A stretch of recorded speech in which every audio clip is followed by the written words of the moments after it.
Everybody, it's wonderful to be back here at the cathedral once again, and I'm really grateful to Tom for the invitation to come back. And it's just wonderful to see so many familiar faces, and I know I've forgotten some names, but I'm really kind of tickled I remember as many as I do now. So that must mean that when I was here, you were very, very good to me, or else I wouldn't be able to remember your names. Anyway, it's great to be back. Let everybody come in and find a seat. We've got a few seats here.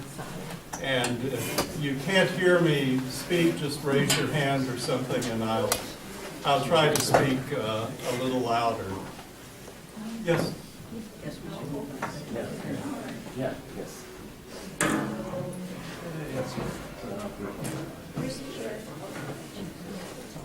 Everybody has a seat. Tom invited me to come say a little bit about Syria. And if we have time, I will tell you how I ended up in Syria in the first place, and it was really kind of a lark, and that's hard to believe today. But I made 3 trips to Syria, 2005, 2006, and 2009, I believe it was. And I was getting ready to go back for a 3rd time in the fall of 2011. And of course, Syria was at war by that time. I'm sure it's really hard to escape the war in Syria, and if you just pick up a paper or if you turned on the news this weekend, you know a little bit about what's been going on in Syria. The war is into its 7th year, and I came across some interesting news this past week, and that is that the major international groups that keep track of things like deaths during war and other grim statistics like that, many of them have given up trying to record information from Syria quite simply because it's so hard to get information, and because the war is not a simple war between between 2 or 3 sides, but there may be a dozen sides fighting this war. But what we do know is at least 500,000 people, and I saw somewhere recently that one agency said the number is as low as 180,000, and others said the number is higher, but roughly around 500,000 people have been killed in the war, civilians as well as combatants. Syria is a country of around 22 million. So that's a pretty startling statistic, to lose 500,000 people. But there's an even grimmer statistic, and again, this varies depending upon who you listen to, but somewhere around 13 million of the 22 million people of Syria have been displaced during the war. About 1/3 of those are living in refugee camps in Jordan and Turkey and elsewhere, some in Lebanon, and many more have just simply escaped the country. And as is often the case at a time like this, it's many of the brightest, the best educated, the kind of people that really make a country live and thrive. Many of those people have fled the country. But to think that about 13 million out of 22 million people have been displaced is a really startling statistic. Some of those people are people like the people living in eastern Ghouta, whose homes have been bombed, and many of them who are on the side opposing the government have fled to the northwest of the country, to Idlib province, which is one of the few places that the Assad government is not controlling, and I think it's just a matter of time before they'll have to flee there and go somewhere else. On my 2nd trip to Syria, I was with a friend who had taught at one time at Hartford Seminary. He was a Palestinian, and his name was Ibrahim Abu Rabia, and he was a really fascinating man who could walk up to anybody and engage them in a conversation. He was a wonderful man to travel with because he was just very, he was like a Pied Piper. And on these 3 trips I took, he was the one who kind of organized the trips. And there would be about a dozen of us, and we didn't necessarily travel together, but occasionally we would meet up, and it was really a wonderful way to travel. It's an impossible way to travel now, I think, in many parts of the Middle East. But one day, we were kind of at loose ends trying to figure out what to do, and Ibrahim asked me if I would like to go visit the shrine, the tomb, of a man by the name of Ibn al-Arabi, who died in the middle of the 13th century. And Ibn al-Arabi is considered one of the greatest philosophers and theologians in the Muslim world, especially the Arabic world, and is by many considered to be a saint, especially by the Sufis. So we went to visit his grave, which was in the basement of a really nondescript mosque. But walking through the neighborhood, it was unlike any of the other neighborhoods I had seen in Damascus. And so I said to Ibrahim, tell me about this neighborhood. It's really a fascinating neighborhood. Do you know anything about it? And he said, yes, it's a refugee settlement. And I said, oh, really? He said, from when? And I was thinking maybe 1947 or 1967 in the founding of Israel and the 7 Days War. And he said, no, it's a refugee center, refugee settlement center from the Crusades. And that really kind of set the tone for a lot of my experiences in Syria. The place is old. It's just ancient. Even the dust feels old. Some of the first places where people came together to live in cities or in communities are to be found in Syria. And in the National Museum, I ran across a little cylinder that was about this big, a little clay cylinder. And it's the earliest known recorded evidence of what we have today as our alphabet. And I think it's 3,000, 4,000, 5,000 years. I don't even know how old it is. But Syria is just an ancient place. It's a place that in those 3 trips that I made to Syria, I found to be an incredibly diverse place. It was a cradle of civilization. And Syria had a reputation of being a place that not necessarily welcomed refugees, but was tolerant to refugees. And it was not just people fleeing from the Crusades or people fleeing from the founding of Israel in 1947, or the Armenians who fled Turkey in the beginning of the 20th century. There's a huge Armenian settlement in Syria around Aleppo. I came across one community of people who had fled from the Soviet Union, Circassians, in the 1990s. I met communities that had one time lived in the Golan Heights and had fled the Golan Heights after Israel conquered that territory. And that was one of the themes that I encountered over and over again in Syria, that Syria was a place that people had flocked to, that it had an incredible diversity of people, and also of Christian people. When I was in Syria on these 3 trips, I met leaders of a number of different Eastern Orthodox churches. I met leaders of Syriac churches. I met leaders of 3 different branches of the Armenian church, an Armenian evangelical church, which is in communion with the UCC in this country, if you can imagine, and also Armenian Orthodox Church and Armenian Uniats, which are in communion with the Roman Catholic Church. Again, there are many Orthodox Christians. I even visited Lutheran, Presbyterian, and Anglican or Episcopal churches when I was in Syria. And one incredibly wonderful experience I had was going to a co-ed monastery in the desert that was a monastery of both Eastern Orthodox and Roman Catholic nuns and monks. And the monastery, called Mar el Musa, had been in existence from the 7th to the 8th century, somewhere around there. It had been abandoned for 100 years in the 18th century or so.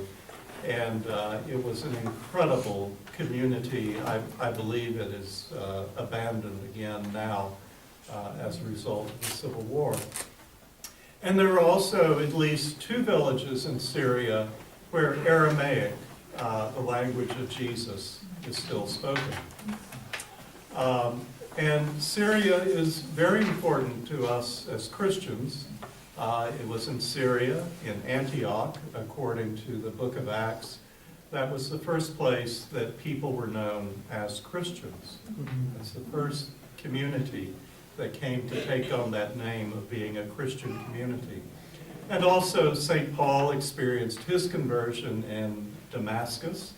And you can today even walk down Straight Street, as Paul did. There are 2 straight streets in Damascus, having the same name, but you can walk down one that we assume was the correct straight street. And at the end of this straight street, there is a house reputed to be the house of Ananias, the man who took Paul in after he was struck blind and nursed him. And also, this is a little bit Disney World-like, but it's kind of wonderful. If you remember how Paul escaped from Damascus, does anybody know that story? The basket. He was let down in a basket over the walls. Well, you can actually get in the basket.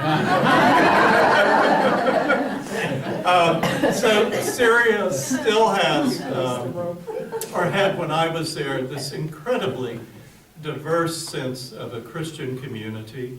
I saw 2 synagogues in Aleppo when I was there. They both were boarded up, but they had been active up until the 1940s and the founding of Israel. And Syria also has a really diverse Muslim community. The Sunni Muslims are a majority there, as they are in most Muslim countries. But there also is a very strong Shia or Shiite presence in Syria. And there are a number of very important Shia shrines in Syria. Outside of Damascus is the shrine of Zainab, who was the Prophet Muhammad's granddaughter.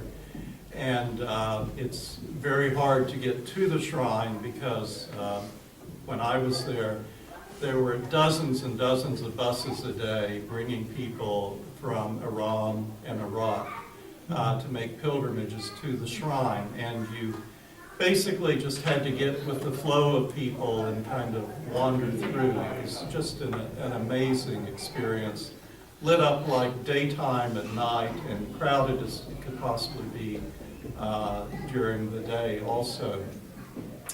But also in Syria, there is an active Druze community, and there is also a community known as the Alawites, which is the faith community to which Bashar al-Assad's family belongs.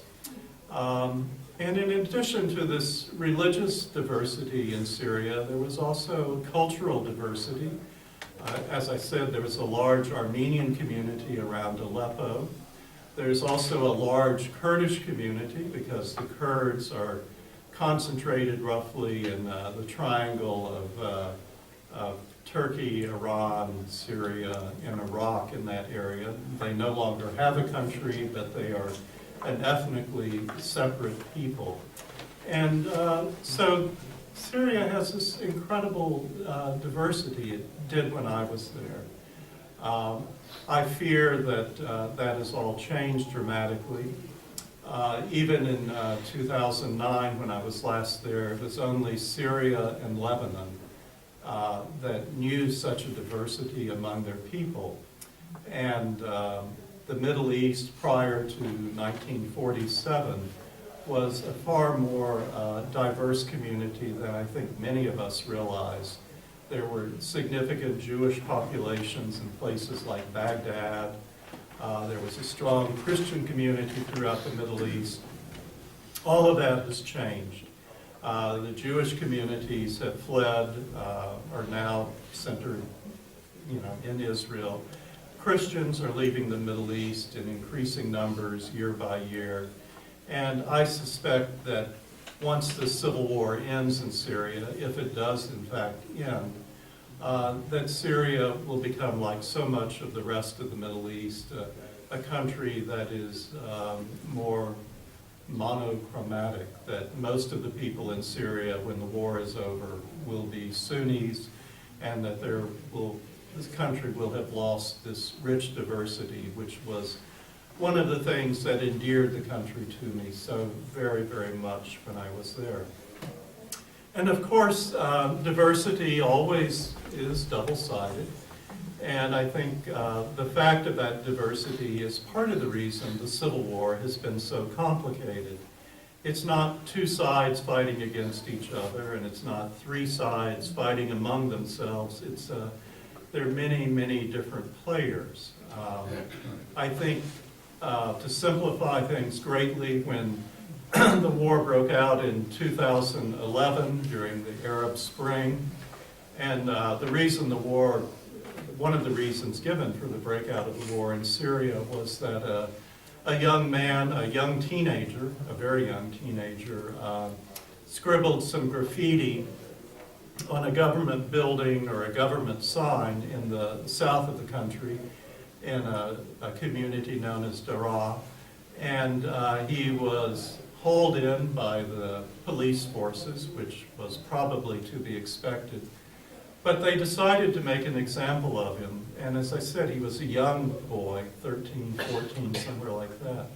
And when his body was discovered, it was obvious that he had been tortured horrendously. And that is considered one of the things that just pushed the country into war.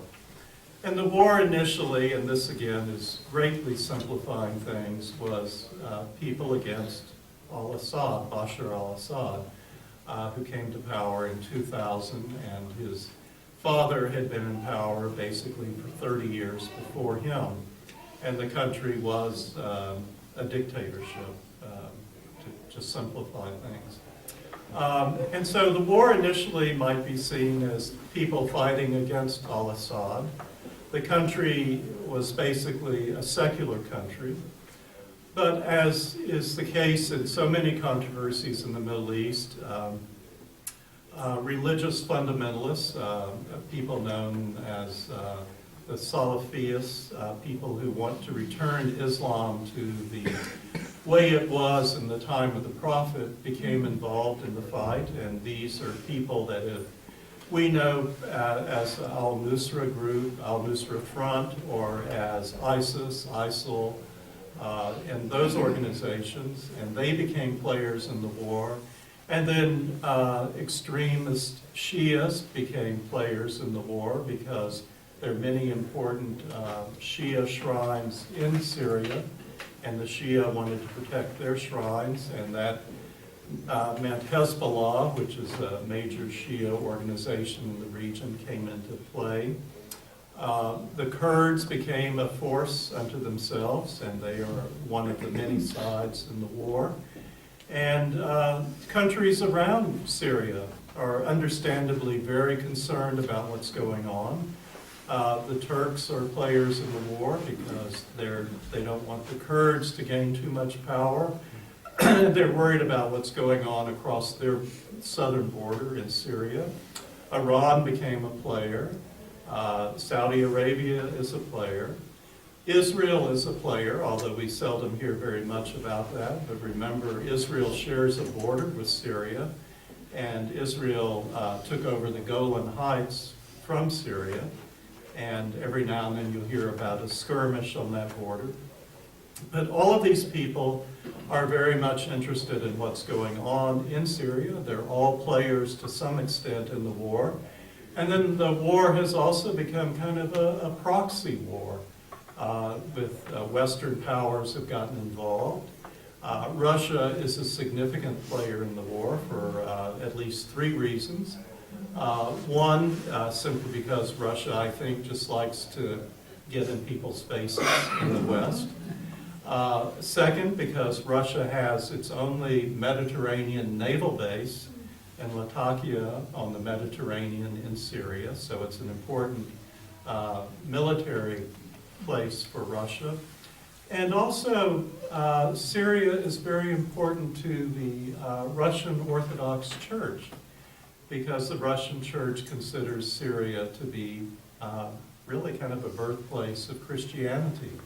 And it's part of a national pride for the church to be supporting this war in Syria to liberate and to uphold the place of orthodoxy in the country.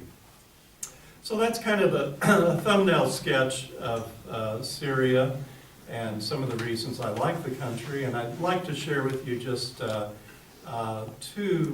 instances of experiences I had in Syria, and then open it up to questions. But on my first trip to Syria, I was in Aleppo one day with a Turkish friend whom I met through Hartford Seminary. And Aleppo was a beautiful city. It's hard to describe how beautiful the city was. In the center of the city was a mound known as the Citadel, and it had been inhabited from as long as anybody had any records of history. It had become a fortress during the Crusades for Muslims against the Christians. And then the old city of Aleppo housed the largest souk, or the largest bazaar in the Middle East, and it was wonderful. It just went on forever, and you could find anything in the world you wanted there. It was an amazing place. There was one mosque in Aleppo that is one of the half a dozen oldest mosques in the Muslim world. And the minaret there was one of the oldest minarets in the Muslim world, and it was destroyed within the first year or 2 of the war, just completely dated from the 8th century or maybe early 9th century, just completely destroyed. But Abdullah and I were walking through Aleppo, and it's amazing the freedom we had. We were out all hours of the day and night and just kind of wandering, and I said something to Abdullah about, how wonderful the country is, and he said, yes, there's great hope for Bashar al-Assad.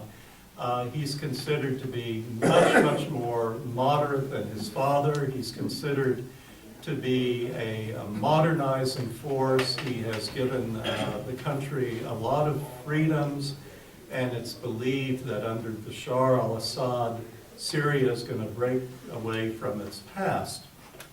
Bashar al-Assad's father, Hafez al-Assad, in 1981 or 82, put down a rebellion in the city of Hama, which is between Aleppo and Damascus. And nobody is sure of the numbers, but it's estimated that his government forces, acting under direct orders from him, killed as many as 40,000 people in less than a month.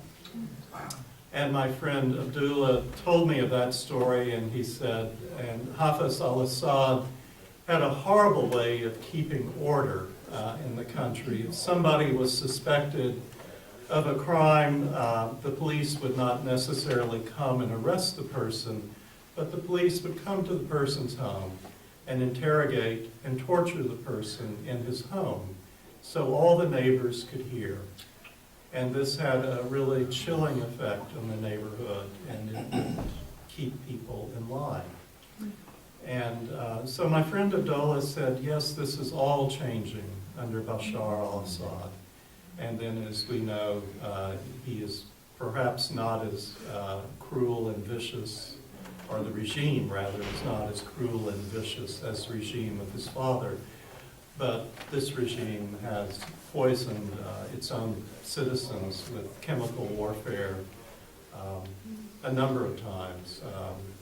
I read an estimate this weekend that there were 50 reported, it's believed to be as many as 50 reported incidents of chemical warfare inflicted by the regime on its own people.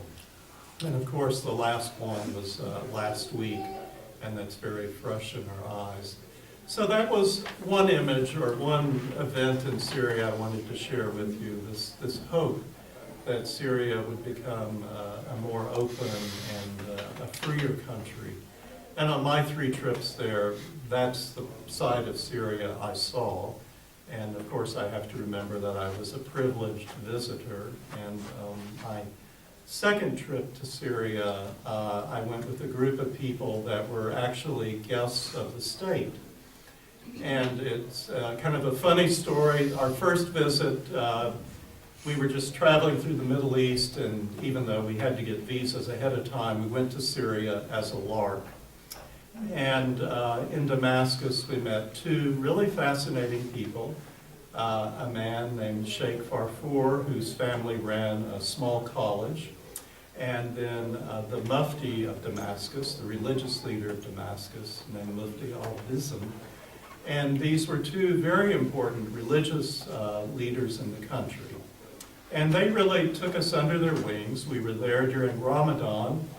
And so every night in Ramadan, we were treated to these amazing feasts that just went on all night. The food was incredible, the music, everything about it was wonderful.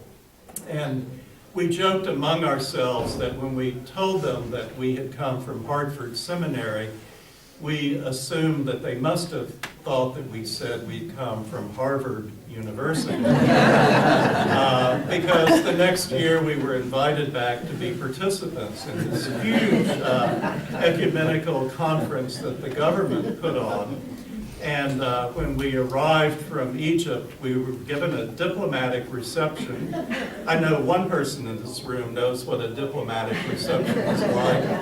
But somebody meets you at the jetway, they take your passports, you're escorted into a wonderful lounge that has fabulous bathrooms, which is not always the case in the Middle East. There's food laid out for you to eat. You don't see your luggage, and once everybody has greeted one another, you're whisked into cars, or in our case, into vans, and your luggage miraculously is there. You haven't had to wait at the carousel, you haven't had to get your passport stamped, none of that. And so we were whisked off for a weekend of what was a wonderful luxury. And we were given some guards who were with us. And these men were very interesting. They never said anything, but anytime we asked for something, it was provided for us. They wore leather jackets, black leather jackets, ties, usually a white shirt with a dark tie, and sunglasses. And I mean, they took us everywhere we wanted to go. And one day I was with Sheikh Farfour, and he had decided to take us to meet some government officials. We met the ministers of education, religion, information, and there were 6 of them, I can't remember all of them, and one of the 2 vice presidents. And we were on our way to the vice president's residence, and the traffic in Damascus is terrible, as you might imagine. And there was this huge intersection, and our driver, who was one of these men in the black leather jacket with the sunglasses, instead of obeying the traffic cop's directions, the man who was standing in the middle of the intersection, just plowed right through the intersection and went as far as he could until we were stopped by other cars. And the policeman came over, and he had a bully stick, and he bent down, and you could tell that he was just about to give our driver a piece of his mind, maybe haul him out, take him to jail or something. And he looked in and he saw who was driving the car. This man in the black leather jacket with the sunglasses, and Sheikh Farfour sitting in the front seat. And the man actually took the billy club, put it between his legs, and walked backwards, bowing. Wow. And at that point, I realized that these drivers, so-called drivers we'd been given, were actually what is known as the shahiba, I think I'm pronouncing it right, which is an Arabic word that means ghost. And they were part of the secret service. And they were all Alawites, originally all Alawites, very much tied to the government. They were enforcers. They were not really nice people. And that one incident was terrifying to me and the other person from the States in the car with me. And we couldn't wait until we got out of Damascus and went back to Aleppo, where we felt that we were free. And I thought, I've wandered into something really awful, and I've seen how frightening life in this country can be.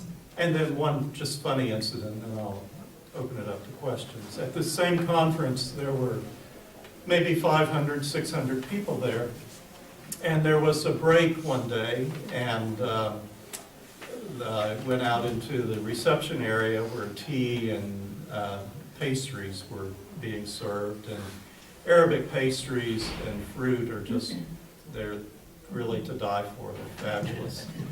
And a woman came up to me in full hijab, black from head to toe. She was wearing black gloves. She also had what's known as a niqab, which is kind of a black napkin that was over her face. And all I could see of her were her two eyes. And she walked up to me and she said, "Joseph, how nice to see you again." And started talking to me, and I had no clue who she was. There was nobody around her that I could help to identify her. And she said, "You don't recognize me." And I started to say, well, I haven't perfected retinal scan yet. But it turned out that she was Sheikh Farfour's daughter. And I had been in their house half a dozen times, met her half a dozen times, and had no clue who she was because she was so completely covered. So after talking about the secret police, I had to give you something to laugh about. But I, again, would, if you have questions, I'll try to answer them. If you have comments or anything you'd like to share, please. Joe, since it's been going on for 7 years, and different factions, what is it they expect to, to get out of it, and why do they keep going? And Power how come and Assad control. can't just finish it off like his father did? Well, actually, Assad has gone from a position of great weakness to one of great strength, and he currently is controlling most of the country. And it's predicted that he will eventually have the country under his control. And whether Russia continues to support him and other countries is something to be seen. He's basically a prisoner in his own country. I don't think he could ever safely leave his country and go anywhere else. But it's like every war, people are after power. Joe, how much of this is being told to us in a true way? Well, news is always manipulated, Yes. and in some places it's manipulated more than it is in other places. Okay. And I think the only way we can really get some idea of what's really going on is to be curious and to intentionally seek out different sources of news and to try to become as informed as we can. And here in the U.S., we have access to a number of different perspectives if we'll take advantage of it. But whether or not we find some place that we consider to be, I don't think we can find a place that we consider to be 100% accurate, because I think any news source has a bias. Well, I agree. Of course, I'm at home now, but BBC America and the BBC Britain, I choose Yeah. every day. Yeah. CNN came out with Canada. I'm thinking that you're hearing more about the truth than some about You just have to be curious and to seek out as many different sources as you can, and try to weigh it in your own mind. Try to be as informed as you can. Other comments? You still keep in touch with your friend? Like I said, he is the only one I still know in Syria. Sheikh Farfour and Mufti al-Dism are still in Syria, but they're government employees. And I don't really feel comfortable in contacting them. I always ask after them, but I feel like, I could put them in jeopardy maybe somehow, in some twisted sort of way. Many of the people I met in Syria, the younger people, were anti-Assad people. This professor that I keep in touch with, his job is a government position. He's appointed by the government to teach in the university, so he has to support the government. Many of the people I knew, especially all of the younger people, have left. Some are in Europe, most have gone to the Emirates, a couple to Jordan. But it was interesting in the early part of the war, when a lot of us still did stay in touch, to see people on all sides that I had known in Syria. And it really depended on who they were, how young they were, and what their jobs were and what their job prospects were, as to where they fell in choosing sides in the war. Marianne? Of all of the hundreds of thousands of Syrian refugees scattered around, do you have any thoughts as to what is going to happen with these people? Well, among the earliest refugees were a lot of Christians. The Christian community tended to be more prosperous than some of the rest of the population. They tended to be professionals and shopkeepers, especially in Aleppo. And they were among some of the earliest people to have left the country. And also, initially, the Christian community was a supporter of Assad, because that was the status quo, I think, for many people. And a number of those people have, I know, gone to South America, Central America, Europe, and other places in the Middle East. But as so often is the case, the brightest and the best educated tend to be the first ones to flee, because they have the skills, the ability, and often the money to get out. With all these people in the camps, just, the camps have become increasingly more dangerous, of course. Yeah. In Jordan, I was taken to a refugee camp that was started after 1947. And I had no idea I was in a camp. It was a city. There were 5- and 6-story buildings. There were shops. The streets were paved. But it was still known as a refugee camp. It was a Palestinian refugee camp that had been there for 50 years. So is there any safe areas in Syria now? I have to say that in my experience, I never felt threatened.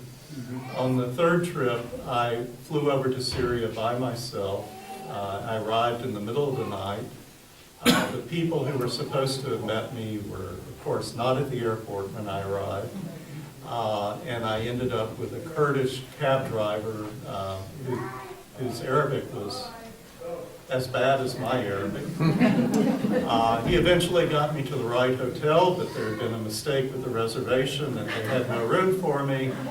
And so they sent me to another hotel, and fortunately, this was my third trip to Damascus.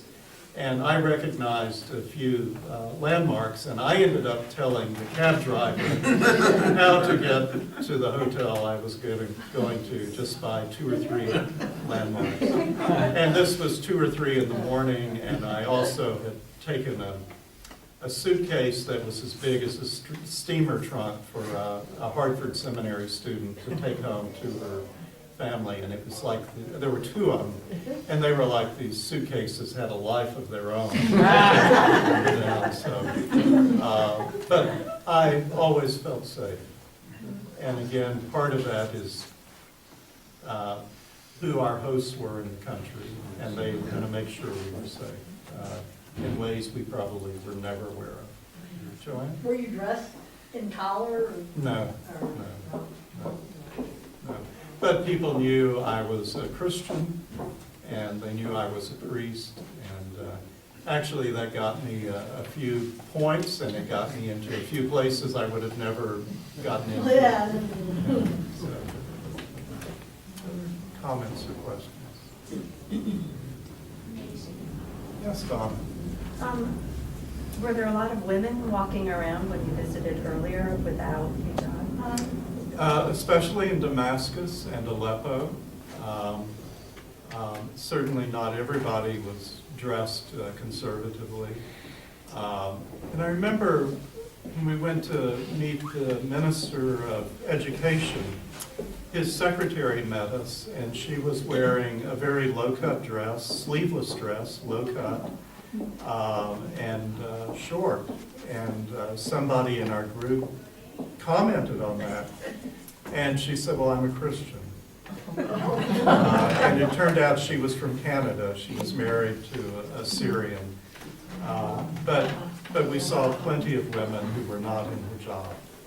I suspect that's changing, and I suspect that as the war wears on and as more religious conservative forces gain power, that will change. The first trips I ever took to Turkey, it was rare to see a woman in hijab, and now I think it's pretty much the other way around. Yes. Were you ever able to conduct a church service while there? No, but I went to several.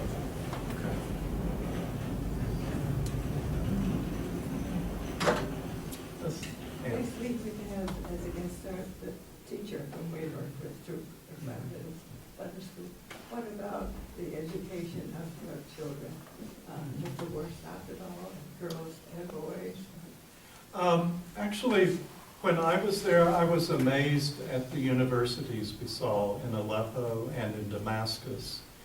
And Aleppo had a very well-known medical school. The universities were huge. The instruction appeared to be very good.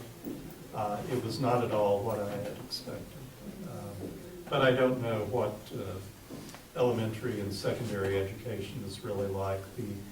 The schools I did see tended to be private schools, and of course, that was probably very different. I want to stress that I'm just sharing my own personal experiences with Syria, and if you talk to somebody else who's been there, you will probably get a completely different perspective.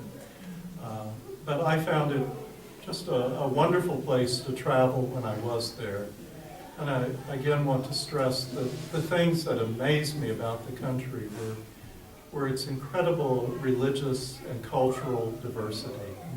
And I think the pendulum has swung the other way by now, and that's being lost. Seriously. Time maybe for one other question. Anybody who hasn't asked a question? Or do you have another question? Anybody? A question? I'll ask. Okay.